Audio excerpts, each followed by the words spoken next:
예배의 잠기라라는 제목으로 이 시간 말씀의 은혜를 같이 나누고자 합니다. 좋아하는 것과 사랑의 차이를 많이들 아십니다.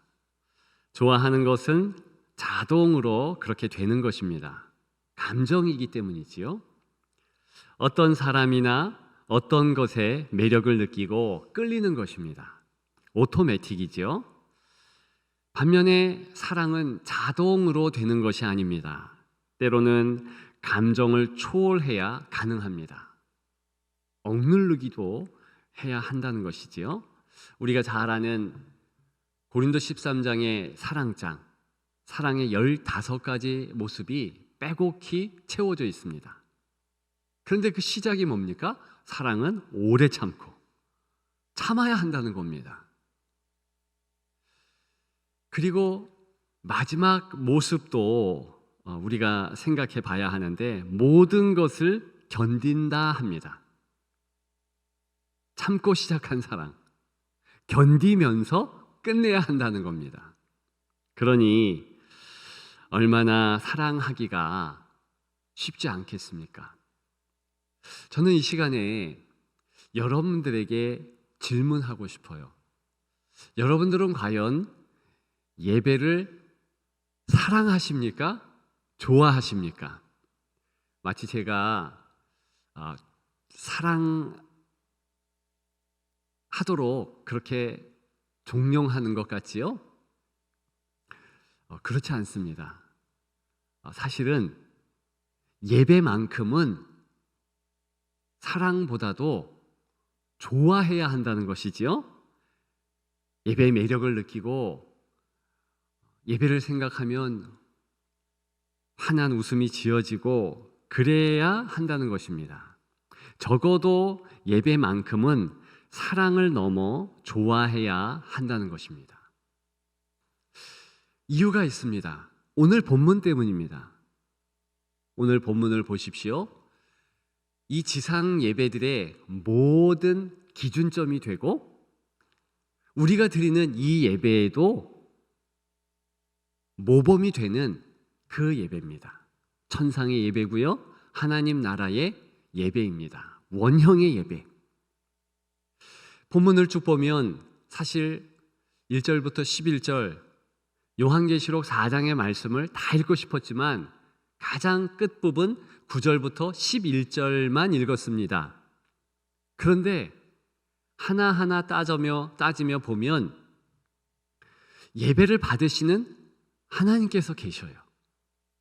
그리고 예배하는 두 존재가 나옵니다. 한 존재는 24장로로 나타나는 성도의 대표. 물론 14만 4천이라는 상징적인 성도의 수, 모든 민족, 모든 성도가 다 같이 예배드리는 모습이 뒤에 있긴 합니다. 왜 24장로인가? 학자들에 의하면 구약의 12지파, 신약의 12사도. 그래서 대표성을 띈다는 것이지요. 이 성도들이 하나님께 예배를 올립니다. 더불어 예배 드리는 존재가 있는데요. 9절에 보면 내 생물이라고 그랬어요. 근데 이 생물은 바로 천군과 천사를 의미합니다. 천사들입니다.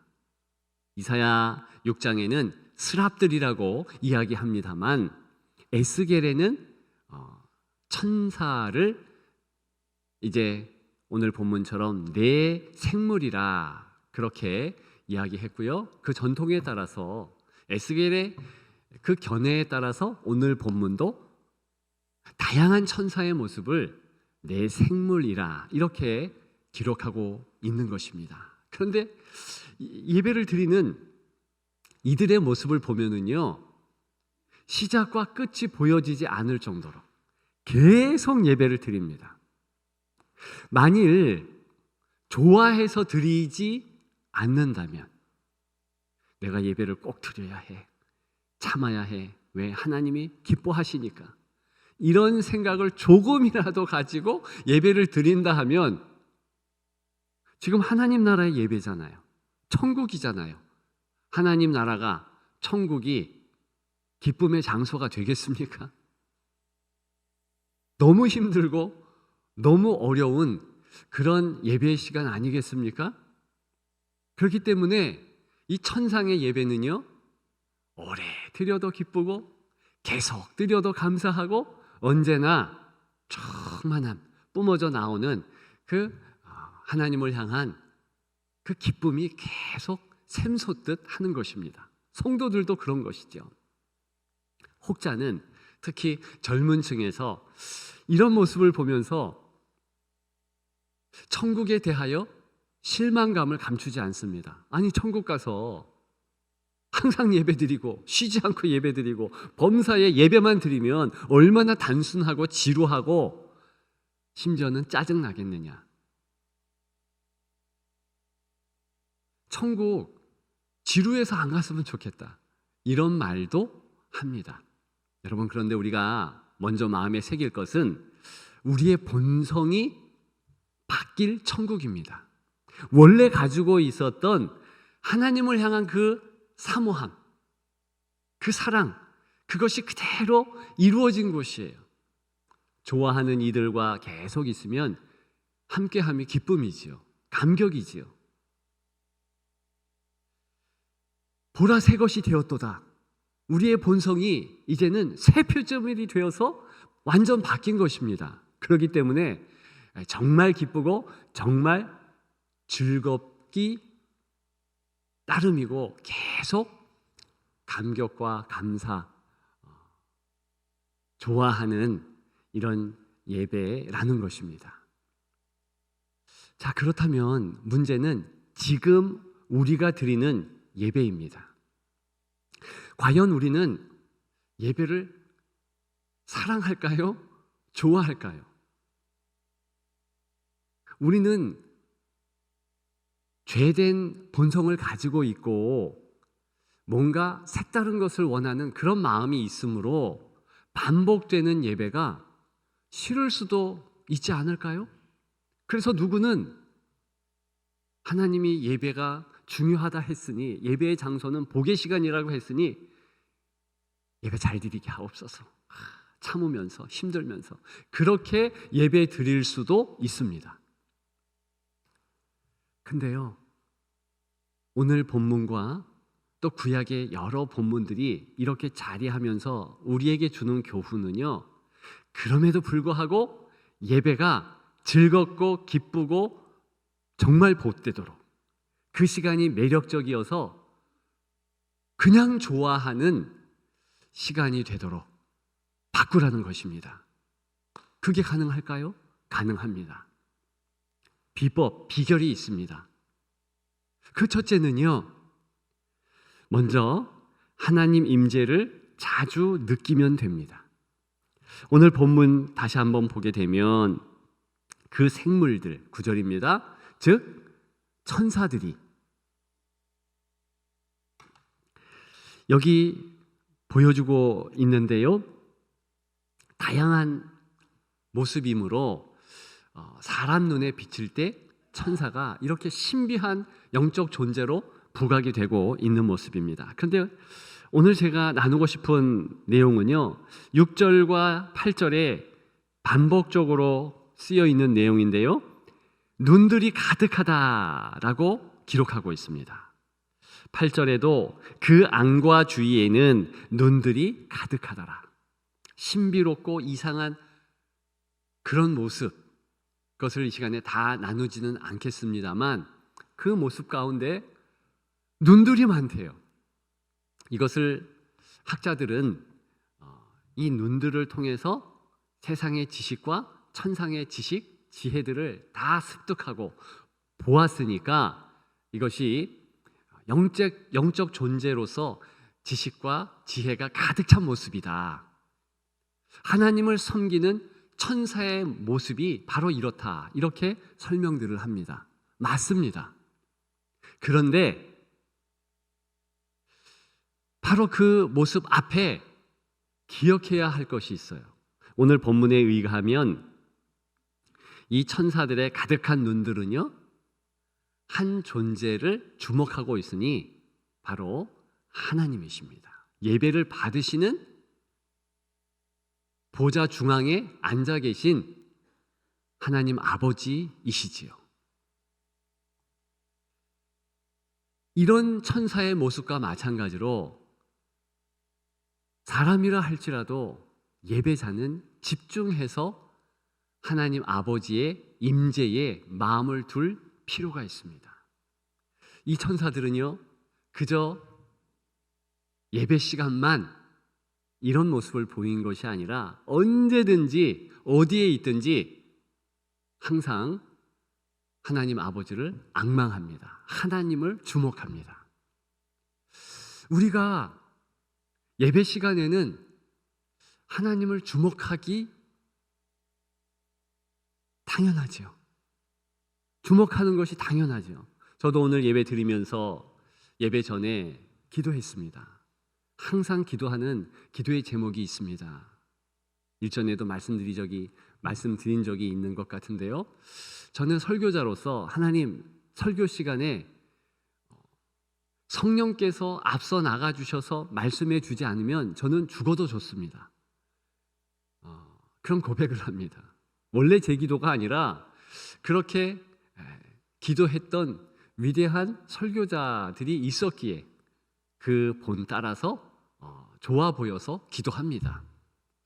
저뿐만이 아니라 많은 예배자들이 예배에 전에 일찍 나와서 기도하고 찬양하며 마음을 이제 하나님 임재에 맞춥니다. 그런데 예배 전 여러분들이 일상을 살아갈 때, 예배 후 역시 일상을 살아갈 때는 하나님의 임재에 마음을 두고 살고 계십니까? 사실 오늘 본문은요, 예배 시간을 넘어서 언제든지 하나님 임재에 마음을 두라는 그런 예배자의 본문입니다. 저는 일상에 어떻게 하면 하나님의 임재에 마음을 둘까 산책하면서요, 꽃을 보든 풀을 보든 사람을 보든 기도를 합니다. 하나님, 저 사람 위에 주께서 임재해 주셨지요? 제가 이동하는 모든 곳에 풀이라 할지라도 꽃이라 할지라도 하나님의 임재가 함께 있는 것이지요? 어떤 성도들은요, 그렇게 하나님 임재에 대하여서 마음을 두고 매일매일 살아갑니다. 우리 교회 한 집사님은 출근할 때 혼자 운전하는 그 직장까지의 40분여가 하나님 임재를 느끼는 정말 기도하고 감격하는 시간이래요. 하나님 내 옆에 앉아 계시지요? 내 마음 아시지요? 이러면서 기도하며 간다고 합니다. 그처럼 저도 하나님의 임재에 마음을 두려고 몸부림을 칩니다. 사실 제가 우리 교회 2대 목사로 와서 기도의 야성이 사라지는 것을 가끔 느낍니다. 왜 그러냐 하면 우리 교회가 그래도 기성교회잖아요. 웬만한 규모가 갖춰주고 다 이루어진 교회입니다. 그래서 제가 뭐가 필요하면 성도들에게 말하면 그게 그대로 이루어져요. 장로님, 우리 장로님들 이러이러한 부분이 이렇게 개선돼야 되고 이게 필요합니다. 그러면요, 이분들이 눈치껏 제가 생각한 것보다 더 좋게 바꿔주세요. 안수 집사님들, 권사님들도 그래요. 제가 일전에 한 번은 새벽 기도 시간에 물을 마시는데 온도가 좀 낮았습니다. 온도가 좀 낮네요. 한마디밖에 안 했어요. 그랬더니 온도도 맞춰줄 뿐만이 아니라 색깔까지 넣으시더라고요. 오미자로. 게다가 냅킨까지 옆에 이렇게 해서 단위에 올리는 그 센스. 그러니까 이렇게 부족함이 없는 것까지는 좋은데, 그러다 보니까 개척교회 하는 목사님들의 그 야성, 뭡니까? 하나님 이거 주세요, 이거 안 주면 안 됩니다. 그런 것들이 저에게는 좀 없어질 수 있고 희석될 수 있다. 어느 날 갑자기 위기감이 든 거예요. 그래서 우리 교회에 온 이후 몇 년 지난 다음에 일부러 더 기도의 야성을 살리려고 하며, 그 한 가지 저의 처절한 방법이 산책함이에요. 그러면서 이제 저희 지역 쪽에 이제 그 지역 그 기도 모임들이 있습니다. 목회자들 기도 모임이 있어요. 그럼 아침에 7시다. 많이들 그렇게 모입니다. 7시가 된다 그러면은 새벽 기도 드리고 차를 안 타고 뭐 거리가 1시간이 되었든 40-50분이 되었든 걸어가는 거예요. 그러면서 산책하면서 기도합니다. 하나님, 저 차 안 타고 가거든요. 하나님께서 차 보내주세요. 좀 무모합니까? 하나님을 시험하는 것 같습니까? 아니요. 그만큼 저는 절실한 거예요. 지난달에도 그렇게 했고, 요번 달 지난 목요일에도 그렇게 했어요. 근데 새벽 기도 끝나고 마음이 급해서 저 큰 길로 가야 되는데 어떻게 하다 보니까 뒷길로 간 거예요. 그 뒷길에 차가 다닙니까? 잘 안 다녀요. 가면서 하나님, 지금 6시 45분입니다. 이쯤 차를 보내주지 않으면 늦습니다. 제가 안 보내주시면 끝까지 걸어갑니다. 그럼 다 끝나잖아요. 보내주세요. 그렇게 기도하고 갑니다. 차가 왔을까요? 안 왔을까요? 왔어요. 근데 이제 택시가 와서 제가 그 택시를 웃으면서 탔는데, 그분이 그런 거예요. 여기서 이렇게 손님 태울 줄 몰랐대요. 본인은 우즈벡 사람들을 이제 저 뒤쪽에 공장이 있으니까 거기 내려주고 저 넓은 대로로 가서 손님들을 빨리 태워야지 하고 가는 중이었대요. 여기서 사람을 태울 줄 몰랐대. 손님을 태울 줄 몰랐대. 그러면서 이분이 궁금하니까 이런저런 묻고, 제가 이제 어떤 교회에 간다고 하니까 금방 목회자냐고 목사님이냐고 그러더라고요. 과거 본인이 교회에 다녔고, 그래서 제가 신나게 전도를 했습니다. 제가 보니까 가실 것 같아요. 그래서 제가 가지고 있는 거 뭐 신문이라도 드리고 뭐 그랬어요. 올 때는 또 어땠는 줄 압니까? 제가 1시간여를 걸어서 이제 교회까지 왔어요. 일부러 그렇게 온 겁니다. 기도하고 찬양하고 이러면서 왔어요. 근데 자칫 잘못하면 11시에 제가 설교를 해야 돼요. 늦을 수 있어요. 하나님, 이쯤에서 차 한 대 보내주셔야 되잖아요. 차가 와요. 차가 와서, 근데 거기 보니까 기대하면서 봤는데 우리 교회 집사님 한 분이 손을 흔드는 거예요. 타시라고. 근데 저 멀리서부터 저를 봤대요. 딴 데 가는데 이상하게 태워주고 싶대요. 교회 가는 거 알고 몇 분 가면 교회라는 것을 아는데도 태우신 거예요. 제가 너무나 정확하게 그 시간에 맞춰서 갖고 설교를 잘했습니다. 여러분들은 약간 우습게 들을 수 있는데 저는 이 간증이요 너무 감사합니다. 너무 저에게 영향이 있어요. 왜 그러냐면 제가 청년 때도 그랬거든요. 그때는 더 간절했죠. 군대 때 군정병으로 좋은데 산을 넘어서 가야 하는 그때, 하나님 통차 하나 보내주세요. 진짜 통차가 와요. 그것을 한두 번 경험한 게 아니에요. 그러니까 그런 것들이 뭐 기도의 맛 그렇게 표현해도 괜찮을까요? 하나님의 임재에 대한 확신과 담대함을 주는 거예요. 여러분, 정말 우리 하나님께서는 약속해 주셨듯이 언제든지 우리와 동행합니다. 세상 끝날까지 너희와 항상 함께하리라. 근데 죄송하지만 왜 우리가 하나님의 임재를 느끼지 못할까요? 평소에 하나님의 임재에 관심이 없어요. 필요가 없어요. 저만 그렇게 간절하게 기도하지 않고 그 기도의 야성을 잃어버리는 것이 아니라 요즘 성도들이 그렇다는 거예요. 과거에는 자녀의 일, 물질의 문제, 여러 가지 풍파, 힘들고 어려워서 눈물 흘리지 않으면 안 됐고 기도하지 않으면 안 됐어요. 주여 이거 주세요.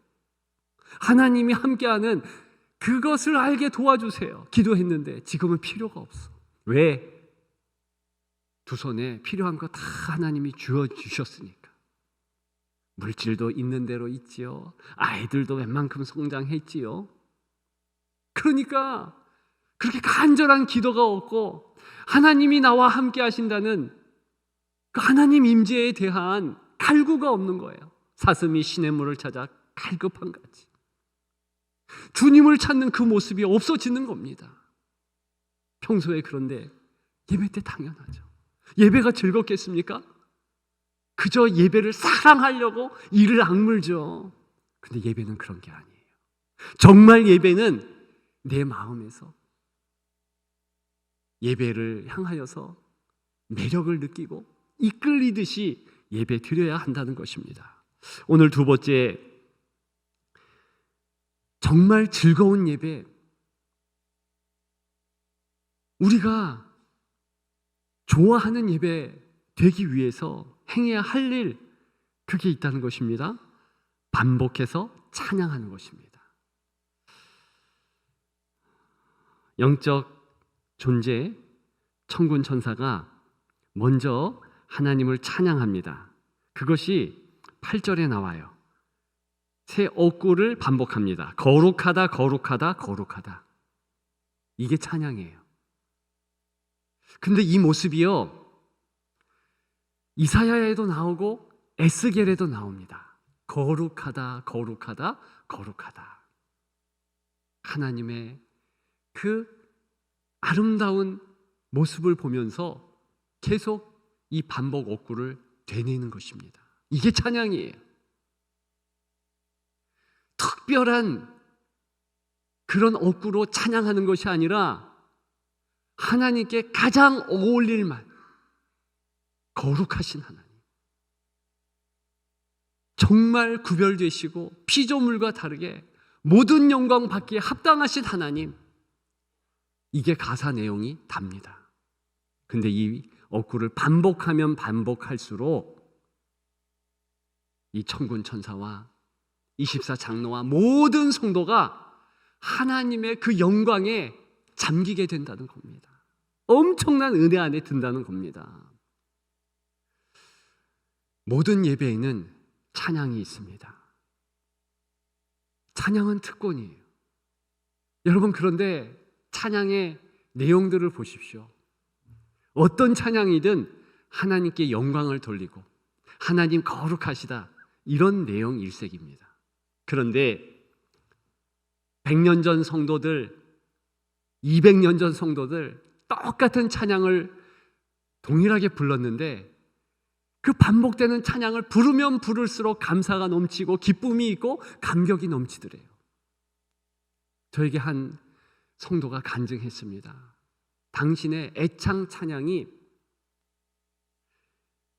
태산을 넘어 험곡에 가더래요. 어려서부터 엄마를 통해서 그 찬양을 들었는데 부르면 부를수록 너무 은혜가 되었고, 나이가 훌쩍 어머니 나이보다 더 많은 지금 그 찬양을 부르면 부를수록 힘, 능력, 감격함이 샘솟듯한데요. 우리 한번 불러볼까요?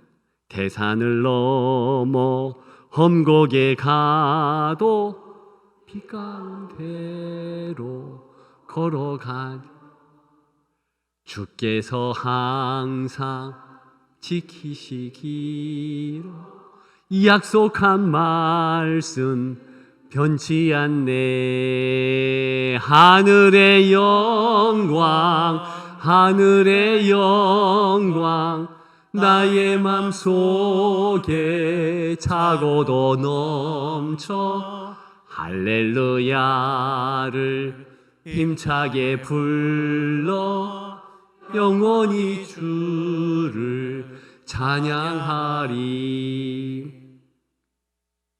설마 목사님이 다 부르리요? 다 불렀어요. 남의 애창곡인데 그걸 이 시간에 왜 부르는가? 여러분, 남의 애창곡, 다른 사람의 애창곡이 어디 있습니까? 우리에게 허락된 찬양은요, 나의 찬양인 거예요. 하나님께서 우리에게 허락한 찬양입니다. 그 찬양이 하나님께 영광을 돌리는 내용이라면 어떤 것이든 부르고 또 부르고 또 부를 때 은혜가 샘솟듯 하는 겁니다. 성도는 그렇게 승리하고 예배자가 되어 가는 것입니다. 저는 3부 예배 때 항상 부르지만 부를 때마다 은혜되는 찬송이 있지요. 주님의 높고 위대하심을 계속 부를까요? 계속 부르죠. 같이. 내 영혼이 찬양하네. 주님의 높고 위대하심을 내 영혼이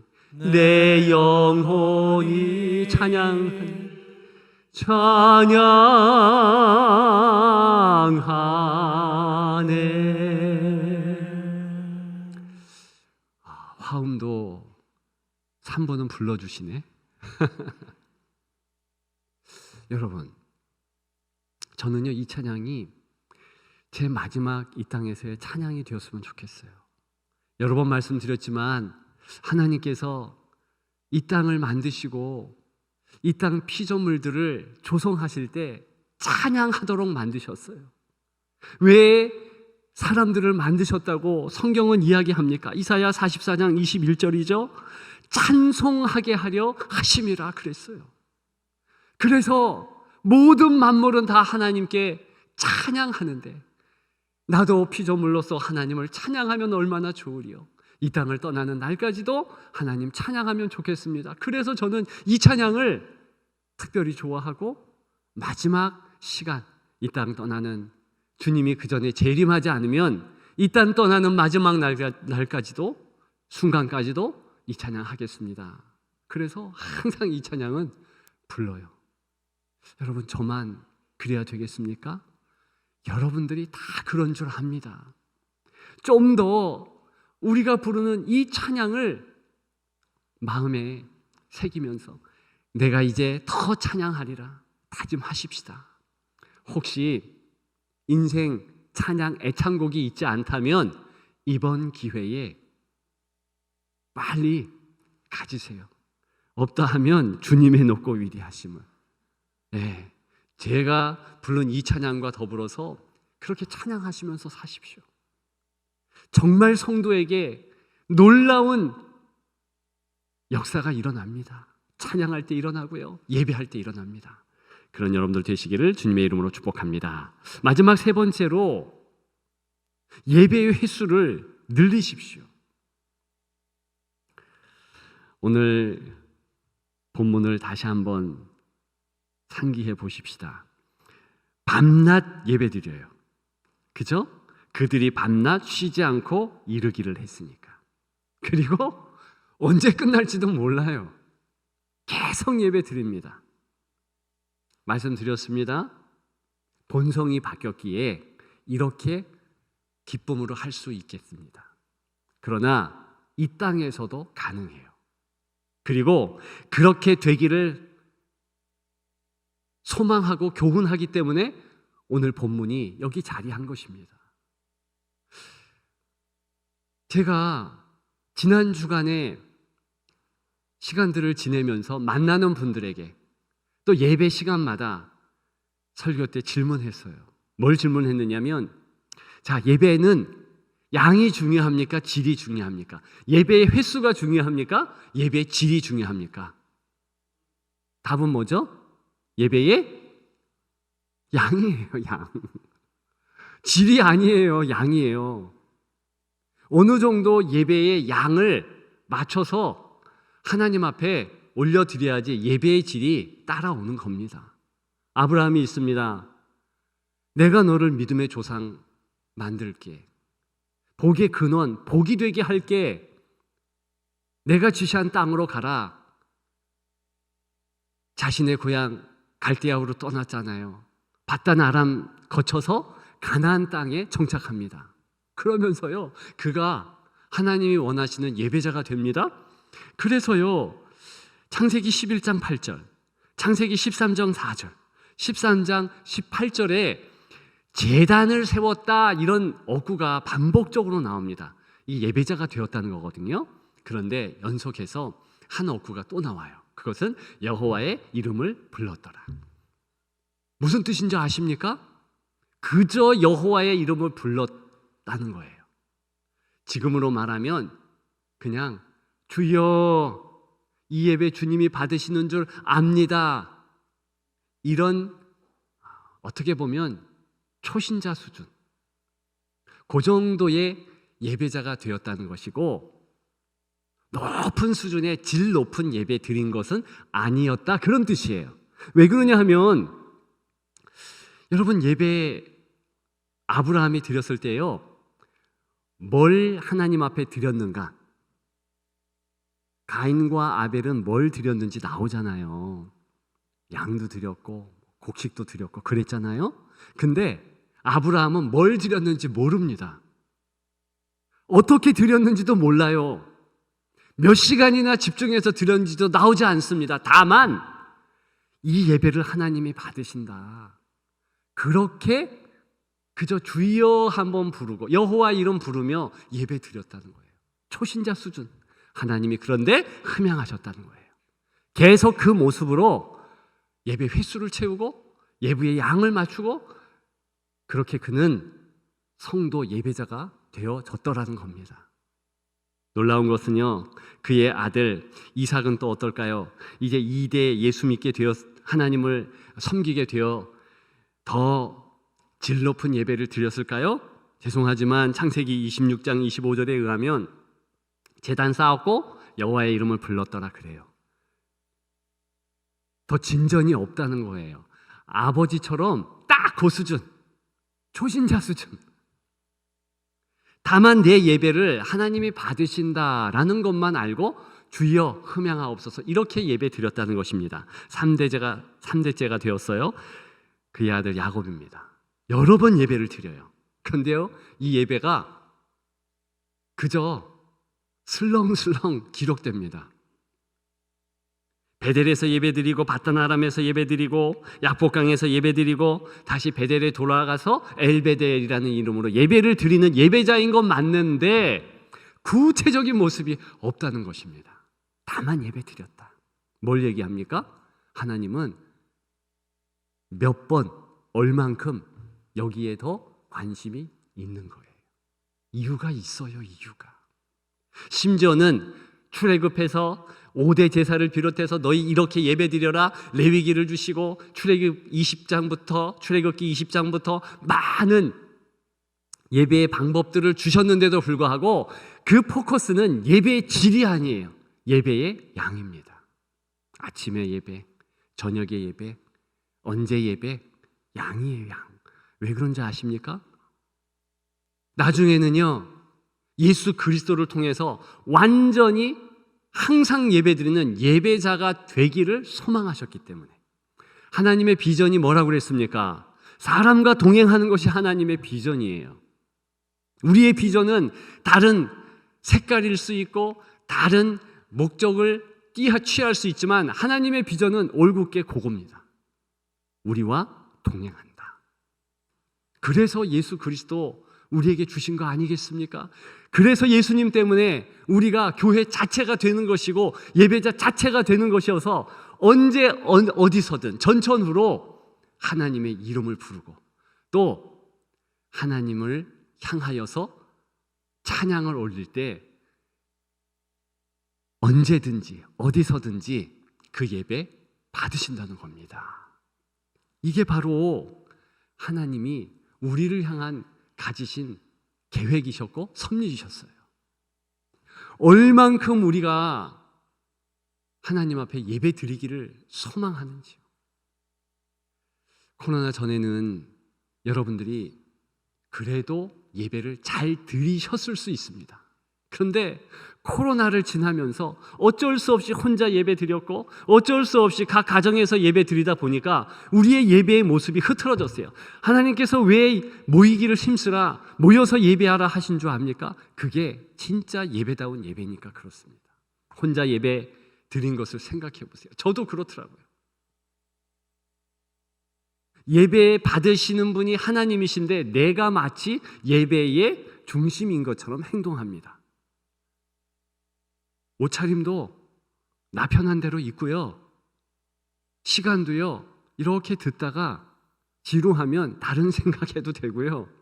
죄송하지만 졸리면 그냥 코 골고 잘 수도 있고요.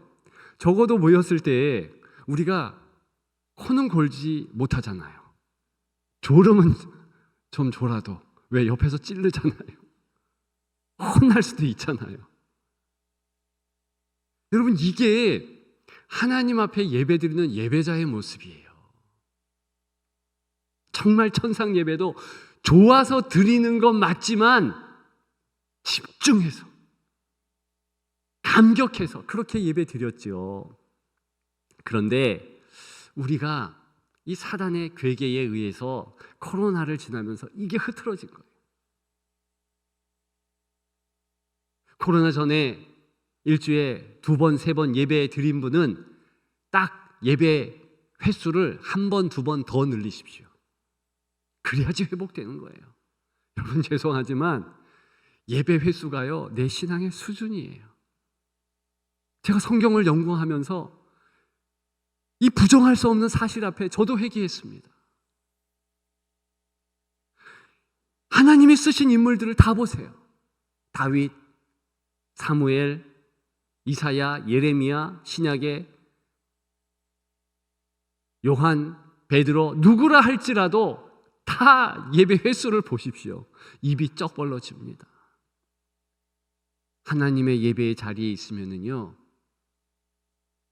하나님께서 책임지십니다. 예배자로 서 갈 수 있도록 인도하십니다. 문제는 예배의 자리에 있지 않아 문제입니다. 왜? 그걸 못하게 사탄은 방해하거든요. 예배 드리러 가는 게 왜 이렇게 힘들어졌는지요. 여러분, 그러지 마십시다. 개혁하십시다. 모이기에 힘쓰십시다. 하나님께 영광 돌리십시다. 예배자가 되십시다. 제가 좀 오래된 과거 이야기지만 중고등학교 영어 교사로 그렇게 있었던 적이 있었습니다. 그때 저 같은 영어 교사들에게 아주 한 줄기 빛과 같이 아이들 이렇게 공부시키면 돼, 영어 교육의 획기적인 방법론을 가르쳐준 그런 한 분이 있었어요.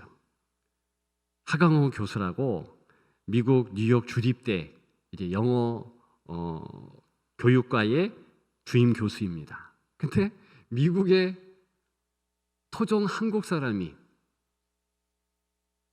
본토 영어 교사를 가르친다는 게 대단한 거 아닙니까? 그러면서 이 한국에 이제 저 같은 영어 교사들 이렇게 하면 됩니다라는 방법론을 가르쳐 줬고요. 그 방법론 때문에 지금도 큰 한 획기적인 방법, 획기적은 아니죠. 원래 그렇게 해야 되는 거니까. 그런 방법으로 자리 잡았어요. 그건 뭐냐면 이분이 읽기, 쓰기, 듣기, 말하기 따로 하면 안 된다. 통합으로 해야 된다.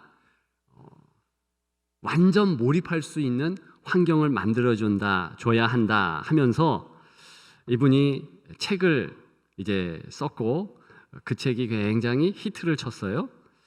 그 제목이 영어의 바다에 빠뜨려라 였습니다. 그러니까 영어의 바다에 빠진 것과 같이 생각, 말, 행동, 이게 완전 외국인처럼 하라는 거죠. 꿈도 외국인처럼 영어 꿈을 꾸라는 것이고, 제가 이 말씀을 왜 드리냐면 이게 영어 교육에만 국한해서 영향을 미치는 것이 아니라는 것이죠. 영적인 영향력은 똑같은 원리로 엄청나다는 겁니다. 그래서 제가 사실은 오늘 제목을요, 예배에 잠기라 이렇게 정하려고 한 것이 아니고, 너 자신을 예배의 바다에 빠뜨려라 이렇게 정하려고 했어요. 너무 이상해서 바꾼 것 뿐입니다. 논지는 정확하죠? 여러분, 하나님 임재 평소에 매일매일 자주 느끼십시오. 반복해서 찬양하십시오. 예배의 횟수를 늘리십시오. 그러면 즐거운 예배를 하나님께 올려드리게 됩니다. 온전한 예배자가 됩니다. 그런 여러분들 되시기를 주님의 이름으로 축복합니다.